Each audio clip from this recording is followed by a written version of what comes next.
Hey, what's going on, Fine Mayhem people? Hey, we're part 2. I'm in the same outfit, same barbell in my living room.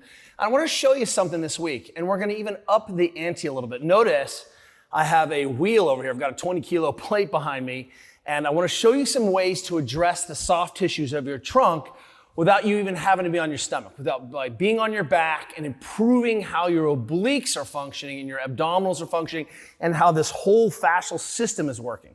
Now remember, the connective tissue fascial system from the pelvis, from the femur, comes all the way up into the pelvis. So I want you to start to think of these soft tissue systems as being related.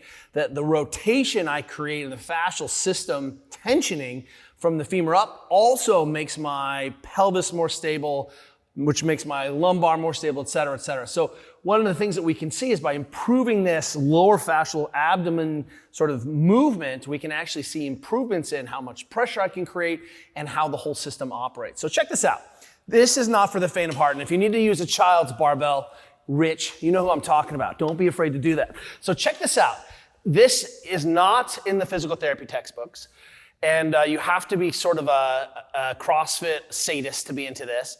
But all I've got is this barbell right here at the bottom of my rib cage, and I'm just gonna slowly roll it down like some kind of James Bond torture device. And what's cool about this is that I can look at the I'm starting to pull that connective tissue, so I'm improving or influencing how the diaphragm is working, and I can take huge breaths here.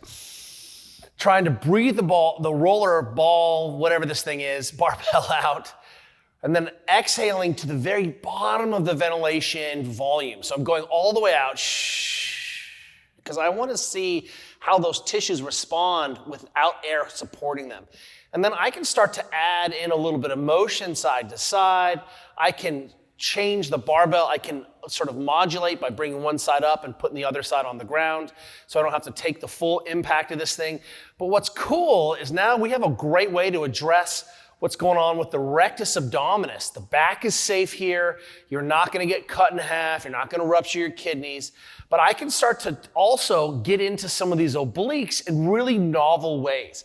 This is a pretty cool system where I'm suddenly shearing all these tissues apart and then letting the knees drop to the side, and then continuing to roll all the way down. And I can come all the way down ultimately to my pubic bone, right? I can even roll into my abdomen, playing with that. Right above the pelvis here, I start to capture some of the insertions of the obliques into this sort of pelvic wall, pelvic bowl. I can come across, I'm getting into transversus abdominis here. It's pretty radical stuff. And if you've ever had an abdominal surgery or a baby, this is gonna be intense. But if you just ever used your abs, this is gonna be amazing. Now, if you only had a plate and didn't have a barbell, you can do the similar thing, but just cut yourself in half. So what's nice about this is it's a lot easier to modulate some pressure. But again, I can come just into my obliques. So forget psoas, so deep, don't worry about that. We're trying to go internal, external obliques. I can pin this down, drag to the other side, and then just hang out here, take some big breaths. Can I contract and flex my abs and relax? And let that go. I can even take this wheel and come right inside the pelvic bowl here. And this is heavenly. So if you are a person who is doing the Mayhem programming, chances are some of this tissue of the obliques into this iliacus system, which is doing a lot to flex your hip, is working overtime, and it's probably stiff. So give this a try. Don't do this and then stand up and deadlift. This is the end of the night, and if you feel like you need to talk about your feelings or it brings up anger towards your second grade teacher, that's totally normal. But let's start treating this tissue system the same way we treat our diaphragm or quadriceps or hamstrings, and there's a lot of goodness to be mined here. Enjoy, and we'll see you next week.